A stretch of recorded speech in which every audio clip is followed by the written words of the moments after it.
Nous avons le jujube et l'arbre de paix pour prêcher contre le terrorisme.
Je suis le docteur Pierre-Marie Métammo. Je suis médecin de formation et chef traditionnel du village Ntsigbe, donc dans le groupement Bafou au Cameroun. Mon nom traditionnel, c'est Fonkemvu Fonsala. Donc, j'aime bien me présenter, n'est-ce pas, comme un Camerounais né dans ce village Ntsigbe dans les années 1955, donc c'est juste un peu avant les indépendances du Cameroun. Sur le plan professionnel, je suis un expert de santé publique porté sur la problématique un peu des politiques de santé, de gestion des programmes, et un peu plus spécialement tout ce qui est couverture sanitaire universelle, financement de la santé, des problèmes un peu d'assurance maladie. Donc sur le plan traditionnel, comme je vous ai dit tout à l'heure, je suis chef traditionnel de ce village de 3e degré, Ntsigbe, qui est donc vers le centre-sud de Bafou, où j'ai été intronisé, chef traditionnel depuis 1992. Et depuis lors jusqu'à maintenant, j'essaie, n'est-ce pas, d'accompagner ces populations dans leur dynamique de développement.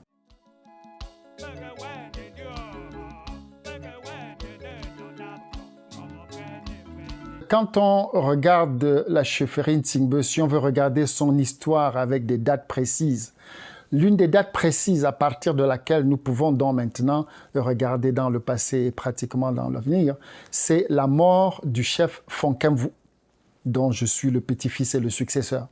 Donc Fonkemvu meurt en 1910. Il est mort en 1910, tué par les Allemands. Donc si nous prenons cette date de 1910 un peu comme repère, et que nous savons que Fonkemvu est le 4e dans la lignée originelle. Donc, le premier chef de Ntsigbe, donc quand le village de Ntsigbe est créé, c'est Tejofet.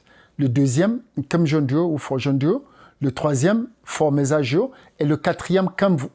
Donc, si nous prenons dans cette date de 1910 avec Fonkemvu, et que nous imaginons un tout petit peu que chacun de ces chefs a régné une vingtaine, une trentaine d'années, nous voyons donc que pour remonter jusqu'à Tejofet, on se retrouve dans les débuts des années 1800.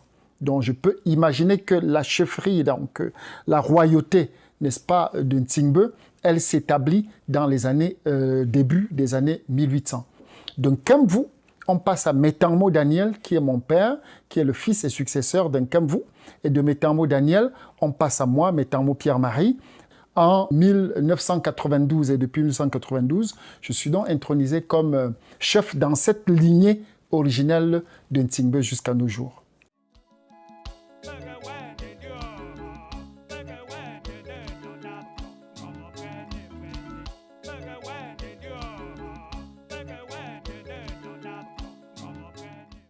Le plus important élément, n'est-ce pas, de nous référer en Kemvu pour parler de l'histoire de Ntsigbe, c'est le fait que le successeur d'un Kemvu, c'est-à-dire mon père, Métammo Daniel, quand Kemvu meurt en 1910, Metamo Daniel n'a que 5 ans puisque Metamo Daniel est né en 1905. Donc, automatiquement, s'est mis en place un système de régence. Et ce système de régence dont je parlerai tout de suite, malheureusement, nous a conduit à un conflit où les régents se sont donc accaparés du trône et n'ont plus pratiquement voulu le remettre. Donc, en 1910, quand Nkemvu meurt, quelques années donc après sa mort, un premier régent est choisi du nom de Nkemtsa, qui est donc l'un des frères d'Nkemvu, donc en fait un des oncles au successeur normal, Metamo Daniel. Nkemtsa va donc gérer le village Nsingbe pendant 8 ans. Après Nkemtsa, il y a Tengetsa. Tengetsa va donc gérer le village pendant à peu près 15 ans. Nous nous retrouvons, si on additionne les deux, 14 et 8, on se retrouve donc à 22 ans, un peu de régence. Donc la chefferie, pendant ce temps encore, reste un tout petit peu vacante parce que si on calcule toujours, monsieur Metamo Daniel, le jeune Metamo Daniel n'a qu'une vingtaine, 20, 25 ans et naturellement, comme tout jeune, est en train de se chercher un tout petit peu derrière j'allais dire à l'époque, il y avait quelques missionnaires qui étaient dans les alentours. Donc, il était donc à l'école ici ou là, chez ces missionnaires, soit allemands ou français par la suite. Donc, le jeune Metamo Daniel n'est pas encore assez mature pour prendre sa chefferie. On met un troisième régent qui s'appelle Temetan Tetsavu. Et c'est à la mort de ce troisième régent en 1955 que Metamo Daniel vient réclamer son trône, mais pas avec beaucoup de succès, puisque le fils de Temetan Tetsavu, le troisième régent, qui s'appelle donc Kenago Robert, va être maintenu comme chef de Nsingbe. Donc, vous comprenez, par la suite, on va se retrouver ici avec des régents qui se sont incrustés dans le trône. Et on aura parallèlement la lignée originelle, normale, que je représente, qui aura continué de se développer. Et ainsi, on s'est retrouvé en Nsingbe pratiquement avec une sorte de bicéphalisme. Un chef qui, lui, avait donc son arrêté, donc M. Kenago Robert, un arrêté administratif, et de l'autre côté, un chef légitime, Pierre-Marie Metamo, donc moi, avec, j'allais dire, une intronisation traditionnelle, avec tout ce qu'il faut pour continuer la lignée depuis le début. Donc voilà l'histoire de Nsingbe qui descend de Tejo Fouet jusqu'à moi, dans la ligne normale où la succession se fait de père en fils. Et entre deux, après Nkemvu, du fait du jeune âge de Metamo Daniel, la régence, au lieu vraiment, j'allais dire, d'encadrer ce jeune, de le faire grandir, de lui donner son trône, c'est plutôt accaparé de ce trône jusque pratiquement tout récemment, quand M. Kenago Robert est mort.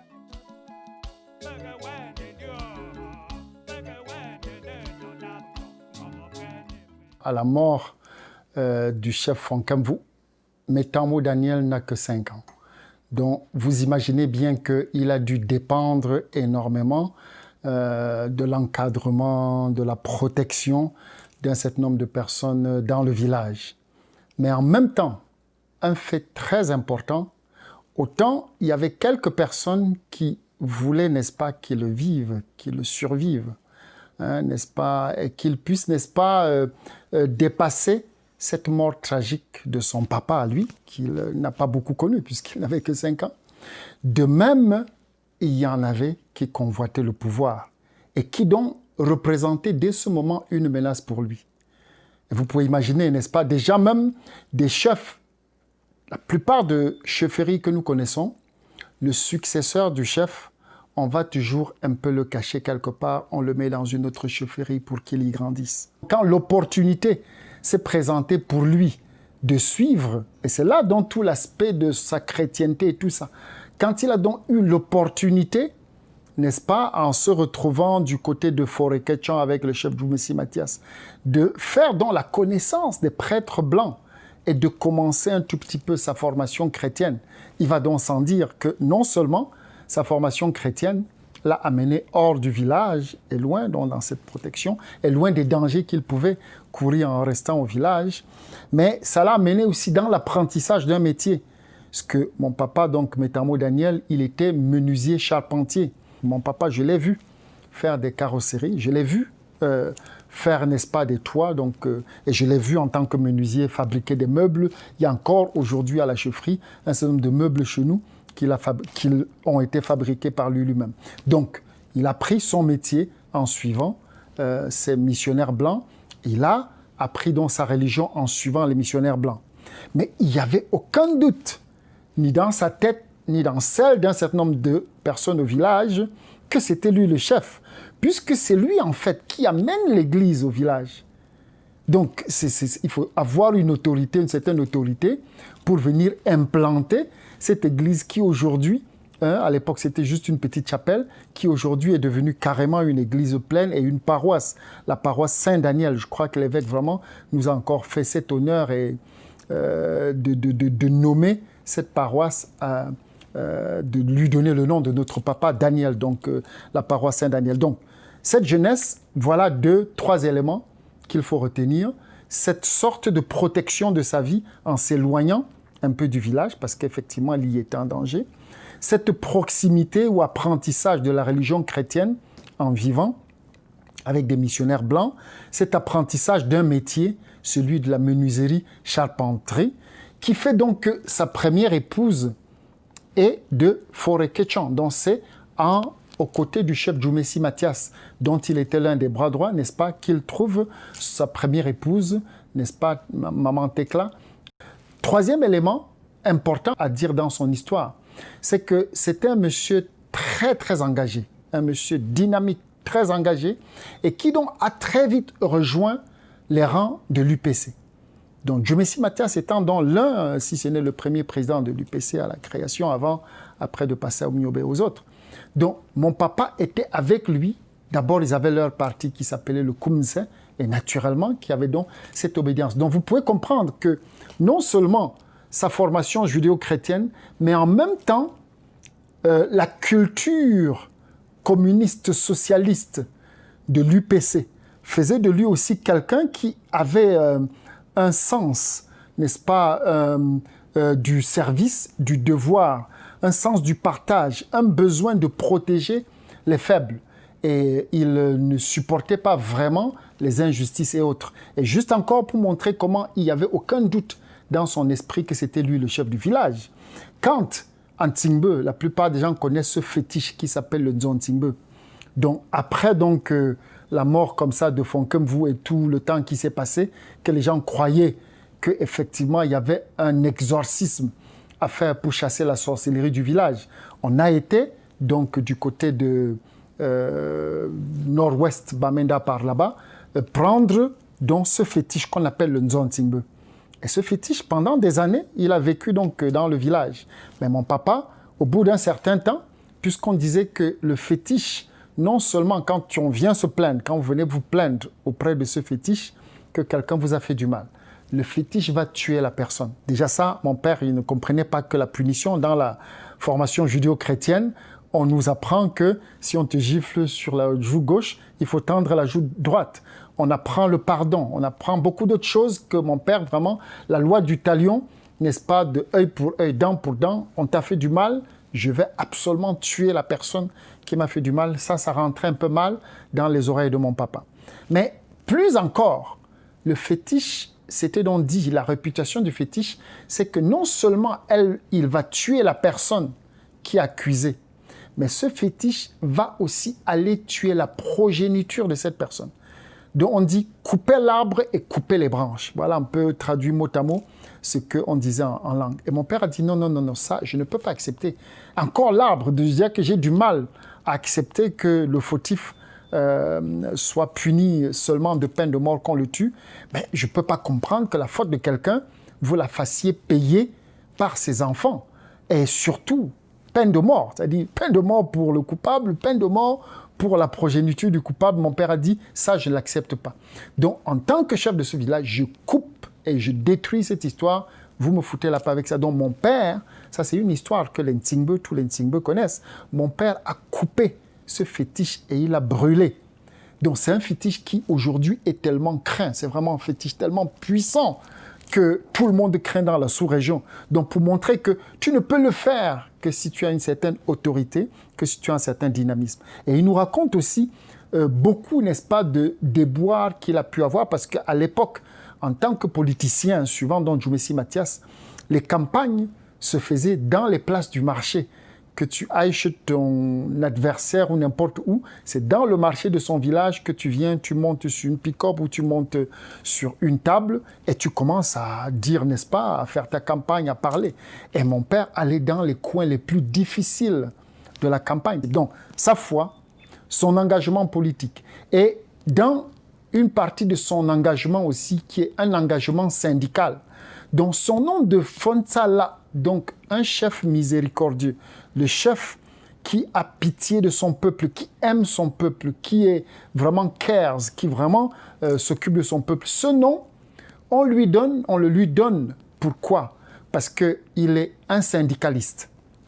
Et à l'époque, pour cultiver le café, il fallait une autorisation spéciale. Lui, il a son autorisation, comme un certain nombre de personnes, et il voit que le café rapporte de l'argent. Parce que mon papa, c'était un monsieur.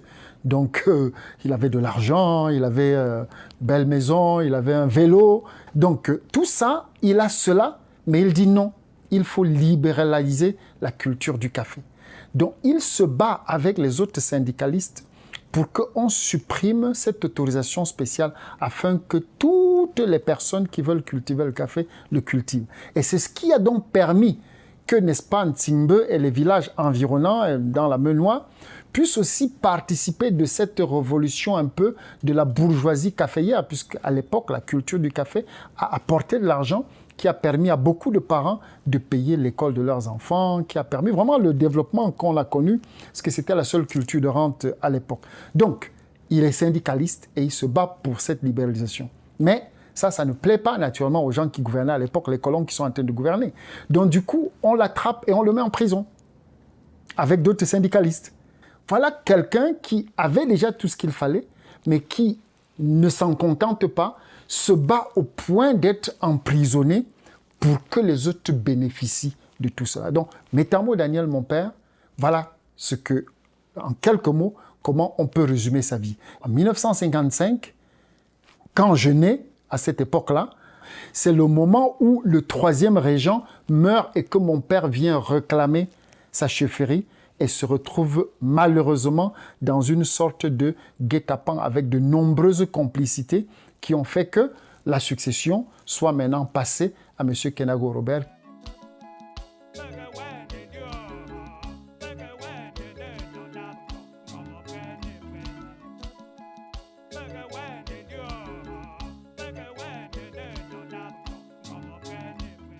Les 2 premiers régents sont donc des frères consanguins en Kamvu, dont des oncles du successeur. Et naturellement, leur régence, 8 ans pour le premier et 14 ans pour le second, se font quand Metamo Daniel est encore assez jeune. Donc, on ne peut pas parler d'une relation particulière entre lui et ses régents. Par contre, le 3e régent, Temetan Tetsavu, lors de la construction de la route qui va vers le nord de Bafou, que le chef Ngwaje, puisque ça se passe vers les années 1932, le chef Ngwaje le choisit pour, s'occuper des populations en attendant le retour de Metamo Daniel. Donc Metamo Daniel est adulte déjà et majeur pour pouvoir vraiment avoir une relation avec ce 3e régent. Et cette relation est courtoise.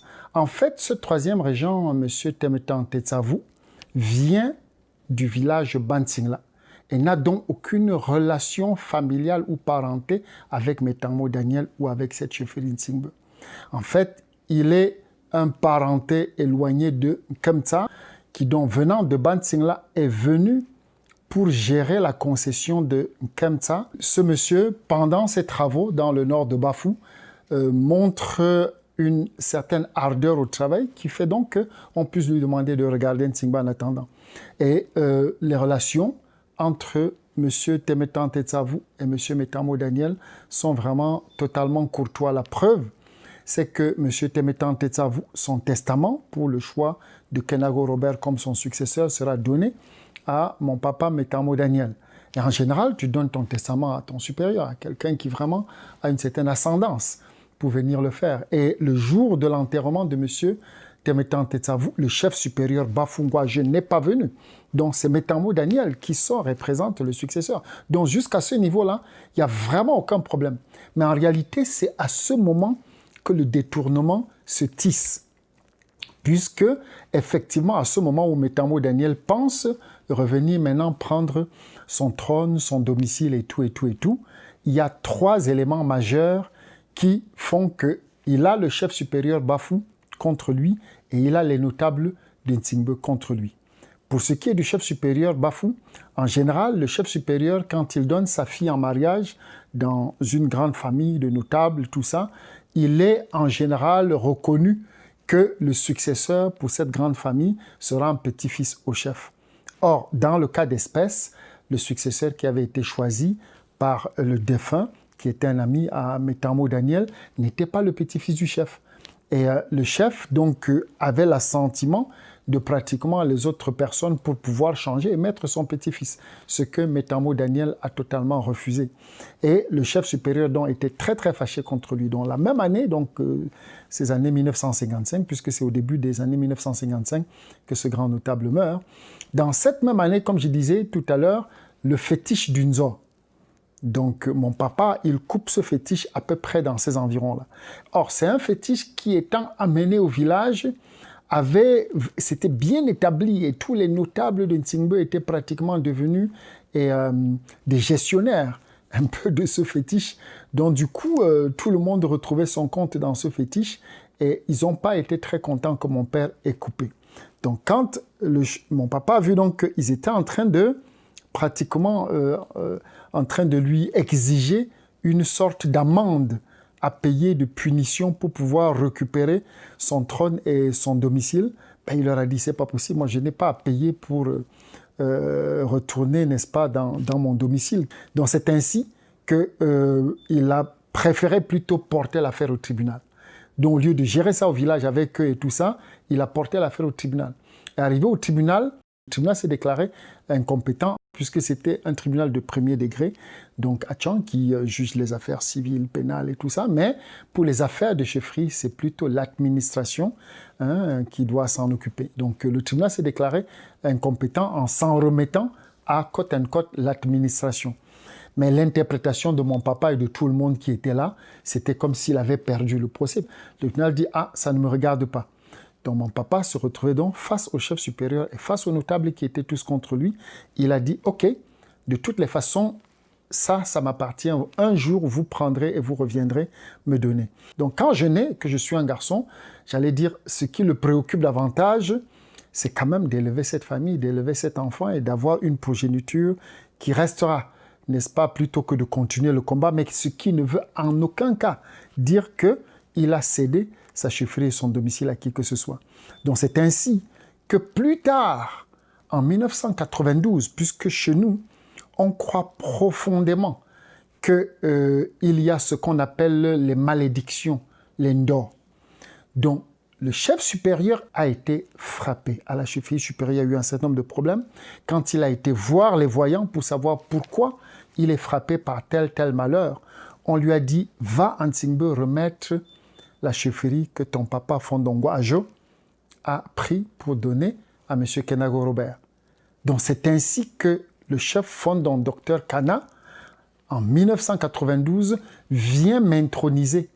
Et sur ma tête, le nkwet, donc le tissu traditionnel qu'on fait pour porter sur la tête du chef au moment où on l'appelle Menkem, ce chapeau-là, on ne le met que quand il y a eu un autre chef, puisque c'est le chapeau de cet autre chef qu'on remet sur votre tête, vous, le nouveau chef. Fondon, Dr Kana, ayant procédé à tous ces rites traditionnels, on s'est aperçu seulement après que M. Kenago avait un arrêté préfectoral. Et depuis 1992, on s'est retrouvé dans une sorte de bicéphalisme où on a un chef traditionnel, moi, Metamo Pierre-Marie, qui est donc de la lignée normale, originelle, et qui vraiment continue la lignée des chefs normaux de Ntsingbe. Et de l'autre côté, on s'est retrouvé, n'est-ce pas, avec cette nouvelle sorte de lignée parallèle de régents, n'est-ce pas, représentée par M. Kenago Robert, et qui, lui, avait donc l'arrêté de l'administration. Et l'entente tacite, qui, après plusieurs combats, n'est-ce pas, a été obtenue, était que le jour où le bon Dieu rappellera M. Kenago, à ce moment, on me remet la légalité, puisque j'ai déjà la légitimité au point de vue traditionnel, il n'y a plus rien d'autre à faire. Il faut simplement que le papier, l'arrêté préfectoral de chef de 3e degré passe de M. Kenago à moi. Donc voici un tout petit peu l'intrigue pour résumer. Non, M. Temetan Tetsavu ni Kenago Robert ne sont de notre famille. Donc on ne peut pas, les personnes qui disent que non, c'était deux frères, Metamo Daniel a refusé et son frère a pris, c'est d'abord très faux. Metamo Daniel n'a jamais refusé puisque je vous montre, c'est pas à 5 ans qu'il a refusé, c'est pas non plus à une cinquantaine d'années quand il porte l'affaire au tribunal à Tchang qu'il refuse, puisque là on a tous les faits de quelqu'un qui ne refuse pas. Deuxièmement, c'est pas deux frères, puisque je vous ai donc donné tous les éléments, n'est-ce pas, de régence qui amènent Temetan Tetsavu à la régence. Donc il n'y a aucune relation de famille. Donc ici, la question qu'on doit se poser, c'est doit-on respecter nos us et coutumes qui sont dans la transmission de père en fils? On pense effectivement que ce sang royal qui coule dans leurs veines vient avec un certain nombre d'attributs. Donc, dans mes veines coule ce sang depuis Tejofet, la création du village Ntsimbe jusqu'à nos jours. Donc, il fallait simplement que l'arrêté préfectoral vienne apporter la légalité à la légitimité. Donc, le détournement n'a pu être fait, et c'est important d'insister dessus, qu'avec un certain nombre de complicités, la complicité des notables de Ntsimbe, qui heureusement aujourd'hui sont tous avec moi, puisque après ils ont bien expliqué qu'ils n'ont pu se mettre derrière, n'est-ce pas, M. Kenago Robert, que parce que le chef supérieur était de ce côté. Et à cette époque, les années 1955, qui pouvais-tu être pour oser tenir tête à un chef supérieur d'un groupement? Donc ces notables, même s'ils étaient fâchés à cause de cette histoire du fétiche coupé par mon père et brûlé, c'était pas suffisant. La preuve, comme je vous ai dit, le sac traditionnel de la chefferie, de Pala, ce sac traditionnel, quand on est rentré du tribunal, ces notables sont venus le donner à mon papa. Donc jusqu'au jour d'aujourd'hui, c'est moi qui suis le détenteur des sacs coutumiers du village Ntsimbe. Alors, la succession, le détournement s'est fait en 1955. Ce détournement, à part la suite, était un peu réparé au point de vue traditionnel par le chef fondant docteur Kana. Et au point de vue même administratif, en 2003, on a rapporté, c'est-à-dire donc annulé l'arrêté de M. Kenago. Mais malheureusement, il y a eu toute une série de magouilles politiques qui ont fait que 2 ans plus tard, en 2005, on lui est rétabli son arrêté. Et c'est pour ça que je disais que l'entente tacite était de dire non, vraiment, laissons ce monsieur, laissons-le, n'est-ce pas, aller jusqu'à la fin de ses jours. Et à ce moment-là, on pourra reparer cette injustice qui a été commise en 1955 en me rétablissant à moi, Metamo Pierre-Marie, n'est-ce pas, l'arrêté de chefferie du 3e degré signé par le préfet du département Lamenois.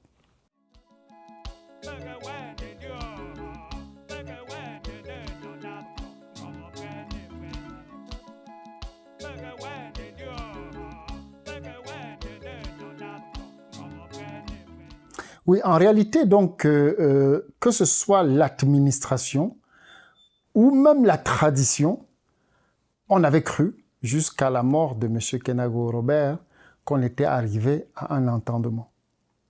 Et à toutes les réunions, c'était clair que une fois donc il sera rappelé auprès de l'Éternel, que on essaiera de lier la légalité à la légitimité que je représente.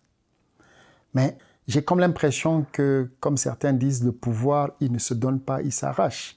Donc, comme je suis un pacifique totalement conciliant et tout, pour moi, c'était normal que la transition se fasse, n'est-ce pas, dans le calme total. Mais je me suis retrouvé totalement surpris de voir que du côté de l'administration, alors que dans toute la chaîne, jusqu'au ministre de l'administration territoriale, j'allais dire la chose était claire, on devait aboutir à une restitution.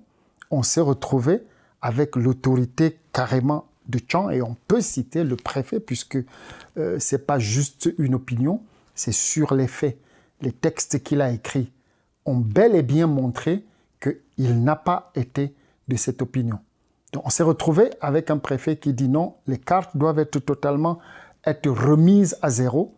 Et dans sa décision qu'il sort, il demande qu'il y ait une compétition, que les notables aient à choisir entre la famille de M. Kenago et la mienne. Alors que nous, on dit qu'il n'y a même pas de choix à faire, puisqu'il y a une injustice là. Normalement, la famille de M. Kenago était une famille de régents. Elle est disqualifiée pour une compétition que ce soit. En réalité, on se retrouve avec un préfet qui a donc ouvert cette brèche-là dans laquelle ces autres notables fabriqués et le chef supérieur sont engouffrés pour permettre, n'est-ce pas, qu'il y ait une arrestation du successeur de M. Kenago. Et une arrestation faite, j'allais dire, dans le protocole traditionnel d'arrestation de chef. Ce qui alors remet pratiquement sur la sellette de chef Ntsigbe. Or, ceci ne peut pas aller. Simplement parce que, je le dis, le chef supérieur est totalement libre de nommer autant de chefs qu'il veut dans Bafou. Mais il n'a pas la liberté de prendre le village de quelqu'un pour le donner à quelqu'un d'autre. Ça, c'est totalement différent. Si Ntsigbe, avec toutes les données historiques, tous les faits historiques que je viens de citer, et qui ont été repris par l'association des notables de Bafou, la Cheknoba, qui ont été repris par tous les chefs de 3e degré en association, et qui ont été même repris par lui-même, le chef supérieur Bafou, en 2003, puisque tous ces documents sont là, qui montrent que c'est moi, la lignée normale de la chefferie Ntsigbe, c'est moi. Alors, il n'y a plus de confusion. Que M. Kenago et son successeur soient chefs dans Bafou, je n'ai pas de problème avec ça. Mais le chef supérieur a toute la liberté de leur donner un bout de son territoire Bafou, mais qui n'est pas Ntsigbe. Donc ça veut dire donc que, personnellement, je ne suis pas en train de dire oui ou non, le chef peut faire tel rite ou ne peut pas faire tel rite. Mais là où le bas blesse et là où ça ne pourra pas passer, c'est de prendre le village d'une lignée reconnue, connue et par lui et par les notables et par tout le monde pour donner à un étranger qui vient de notre village. Et quelques personnes de temps en temps nous donnent le facteur temps en disant depuis 1955 jusqu'à aujourd'hui, 65 ans. D'autres poussent plus loin, disent depuis 1910, la mort d'Nkemvu, jusqu'à maintenant, ça fait 100, ils ajoutent des années là-dessus. Mais je leur réponds qu'une injustice, quel que soit le temps que dure une injustice, quand elle est identifiée, elle doit être réparée. Le temps ne justifie pas une injustice, que ce soit l'esclavage, que ce soit l'apartheid, que ce soit tous les autres abus qui ont pu être perpétrés sur des minorités. Cela a duré le temps que ça a duré, mais le jour où on a dit non, que ce soit du fait des droits de l'homme, que ce soit du fait de la dignité humaine, que ce soit du fait de toute autre chose. Le jour où on a dit non, la colonisation, c'est pas normal, telle chose, c'est pas normal, cette injustice, le temps n'a pas pu justifier que ces gens aient perpétré cet abus ou se soient accaparés de tel territoire qui n'était pas le leur. Donc ici, je dis, le temps n'est pas du tout un argument pour conserver quelque chose qui ne vous appartient pas. J'ai déjà démontré que quand on dit mon père, il a refusé, il a donné, non, il n'a pas donné. On ne donne pas quelque chose et on est au tribunal pour réclamer. Maintenant, je viens de démontrer que le temps n'a rien à y voir. Et la conclusion des notables à Cheknoba est une conclusion populaire. C'est de dire un morceau de bois, quel que soit le temps qu'il fait dans l'eau, il ne pourra jamais devenir un crocodile. Ça, c'est écrit noir sur blanc dans la lettre des notables en disant, quel que soit le temps que vous avez pris cette histoire, le sang royal de Ntsigbe ne coule pas dans vos veines. Et en réalité, les vrais sacrifices pour que le village se porte bien, pour qu'il y ait la paix, pour qu'il y ait la prospérité, devrait venir de ce sang royal que je représente. Et la preuve aussi que vous pouvez avoir, c'est d'observer ce village et de regarder où se trouve la prospérité. Alors, et les gens vont vous raconter maintenant toute une série d'histoires, des circonstances de la mort d'Nkemvu, auxquelles on accroche n'importe quoi, comme je venais de démontrer tout à l'heure, qui ne résiste même pas à une analyse historique. La réponse est très simple. Quand on veut tuer son chien, on l'accuse de rage. Donc, venant de l'autre camp, c'est normal qu'ils disent tout ce qu'il y a de mauvais sur notre famille. Mais l'observation et l'analyse objective montrent bel et bien nous sommes la souche originelle légitime. Cette souche originelle légitime doit être légalisée, puisque la gestion de ce village, elle est entre nos mains depuis longtemps. Que ce soit l'électrification de ce village, les routes, les ponts qu'il y a dans ce village, l'école, l'adduction d'eau potable, la création d'un centre de formation de jeunes filles, une maison de la jeunesse et une grosse structure touristique. Les ambassadeurs au Cameroun qui viennent dormir dans le département Lamenois, tous dorment à Tokem, vous pouvez vérifier. Donc, une structure comme celle-là, j'allais dire, montre bel et bien que Ntimbe est connu et reconnu. Mais du fait de toutes nos actions, la paroisse, une petite chapelle créée par mon papa, aujourd'hui devenue paroisse, une grande paroisse qui rayonne sur un territoire relativement vaste. La seule école dans le département qui a une cantine scolaire, les enfants, n'est-ce pas, viennent. Un programme de parrainage dont les enfants sont parrainés de l'extérieur. Donc il y a alors une flopée de projets et de programmes qui bénéficient aux plus démunis en Ntimbe et dans les environs. Et qui sont portés, j'allais dire, par cette onction traditionnelle que je porte sur mes épaules. Ce n'est pas le fait du hasard. Je ne suis pas plus médecin que n'importe quel autre médecin, je ne suis pas plus quoi que quiconque. Mais cette onction fait donc que ce soit dans mon métier d'expert que je venais de dire tout à l'heure, ou dans ma fonction de chef traditionnel, ou dans ma fonction de leadership, tous ceux qui veulent observer et regarder avec objectivité et honnêteté voient bien qu'il y a là une onction et quelque chose qui germe et qui doit germer. Donc voilà à peu près comment je peux résumer cette histoire de Ntimbe.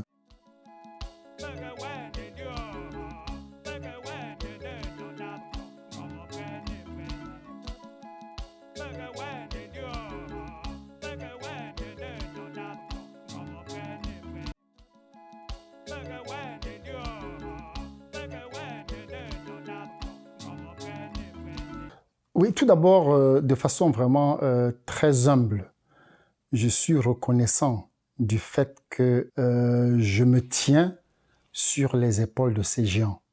Le géant Fonkenvour, le géant Fonsala Metamo Daniel. Je crois que, ayant été à cette école, ayant été porté par cela, je suis reconnaissant de leur combat que j'essaie de continuer. Je suis né dans les années 55 dans ce village Ntimbe où j'ai grandi exactement dans les années qui précédaient les indépendances. Donc j'ai pu dans ma tendre enfance être témoin, j'allais dire, de toutes ces luttes, de toutes ces déchirures, de la souffrance humaine qui, n'est-ce pas, a marqué cette période un peu de la lutte des Camerounais pour acquérir leur indépendance. Et pauvre population que nous étions, on était obligés de dormir assez souvent à l'extérieur plutôt que dans les maisons, puisque de temps en temps, les maisons étaient brûlées, soit par les maquisards qui arrivaient et qui faisaient des représailles sur les populations qui ne les avaient pas rejoints, soit par l'armée française qui soutenait l'armée camerounaise et qui quelquefois, n'est-ce pas, avec le napalm et d'autres choses, n'est-ce pas, brûlait des villages entiers. Donc nous étions dans cette peur. Et je peux dire que mon goût, n'est-ce pas, ma passion pour le développement est pratiquement née depuis ce moment où j'étais témoin de toutes ces injustices. Mais ce serait une erreur, j'allais dire, de limiter la problématique de ce qui se passe à la chefferie Ntimbe à la personne de Pierre-Marie Metamo ou de celle de M. Kenago Robert. En fait, ici, nous sommes, j'allais dire, à un tournant absolument critique et crucial pour l'histoire des Africains, des Camerounais et de ce village en particulier. C'est celui, j'allais dire, de la défense de notre patrimoine culturel. Et quand on dit défendre notre patrimoine culturel, c'est pas seulement le folklore. C'est de dire, OK, il faut absolument que l'institution Cheval, par exemple, qu'elle garde son respect.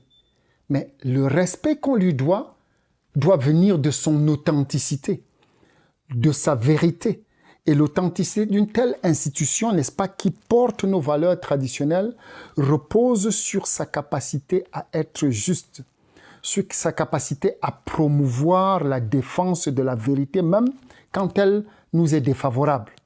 Donc, c'est important que nous réclamions à respecter les vrais chefs, puisque en réalité, c'est ceux-là qui représentent cette valeur culturelle, presque spirituelle, religieuse de notre culture traditionnelle. Donc, défendre, se battre pour qu'Antsigbe, la lignée originelle, soit rétablie et respectée, c'est en fait dire non à tous les tripatouillages, à toutes les combines, à tous les détournements, à tout le, j'allais dire presque le népotisme. Pour moi, ce combat, c'est très important. Et surtout pour nous, la diaspora, les gens qui sont dans la diaspora, ça va être difficile de dire à un enfant né aux États-Unis d'aller faire allégeance à un chef qui, de toute évidence, est un faux. Quel est le symbole, quelle est la signification, quelle est la raison que vous donnerez pour dire à ces enfants d'aller le faire? Le deuxième élément qui me paraît absolument capital pour, n'est-ce pas, élever le débat de la personne de M. Métamo, ou de Dr Métamo et de M. Kenago Robert, c'est de regarder, j'allais dire, l'émergence. Le chef est un leader. C'est très important que nous concevions nos chefferies comme des structures, n'est-ce pas, de leadership qui portent le peuple, qui l'encadrent pour le développement, pour l'émancipation, pour l'amélioration des conditions de vie. Et le folklore, tout ce qui est vraiment embrigardement, abus et tout ça, il faut bien qu'on s'en écarte. Et c'est vraiment la petite réforme, je ne peux pas dire révolution, la petite réforme, le petit nettoyage dont nos coutumes et nos habitudes au village ont besoin d'avoir pour pouvoir mieux s'articuler à la mondialisation au XXIe siècle. Moi, j'aime souvent dire aux gens, j'aimerais qu'un Ntsigbe donne le visage de la chefferie du XXIe siècle, où l'institution chefale a la capacité d'avoir toute une série de contre-pouvoirs, les différents notables, les différentes associations, mais pas seulement de nom, mais que réellement on donne le pouvoir à ces structures et des plateformes dans lesquelles ces différentes sous-structures peuvent s'exprimer pour que le leadership du chef repose sur une fondation suffisamment solide. Donc, je trouve absolument important que le problème de Ntsigbe prenne une plus grande visibilité pour qu'il nous aide à comprendre que pour une fois, on peut avoir la chance d'avoir des chefs qui sont intellectuels et experts. Donc, ça veut dire qui ont déjà un pied dans la modernité totale, mais qui conservent encore l'autre pied dans la tradition et qui peuvent être des éléments, j'allais dire, de connexion, qui peuvent donc être des ponts. Qu'il y ait de plus en plus ce genre de chef. Mais il est très important d'attirer l'attention, n'est-ce pas, de nos concitoyens sur le fait que, attention, le folklore est peut-être important dans la culture, mais que si on ne se limite qu'au folklore, on risque de se retrouver dans des situations où on demande aux aveugles de conduire des borgnes. Une fois que ma chefferie, au point de vue légal, puisque traditionnellement elle est déjà rétablie, une fois qu'au point de vue légal et administratif, elle sera rétablie, mes mains seront ouvertes, les portes de notre chefferie seront ouvertes pour que toutes les filles et tous les fils de Ntsigbe, de quelque bord qu'ils soient, se mettent ensemble dans une dynamique qui n'est pas celle d'un monologue, mais au contraire, ça se bouscule, ça discute, mais discuter comme dans une démocratie vers une construction, vers l'émergence, vers la réalisation d'un village qui sera alors le modèle du village du XXIe siècle. Je termine en disant, donnez-moi la possibilité, n'est-ce pas, de gérer légalement et légitimement le village Ntsigbe. Et en quelques années, je fais de Ntsigbe le futur Dubaï, n'est-ce pas, des villages dans la région de l'Ouest Cameroun. Et vous le voyez, nous, on a déjà toutes les prémices qui montrent que Ntsigbe, d'ici une dizaine d'années, avec la légalité, la légitimité rétablie, vous aurez un village qui, non seulement au point de vue traditionnel, reposera sur des fondations solides, mais qui, au point de vue de l'émergence, de la modernisation, de la création de richesses, de la création d'emplois et de l'encadrement des jeunes, va être un modèle qui non seulement peut être repris dans la sous-région, mais qui peut être pris au niveau national et même au niveau continental. Merci.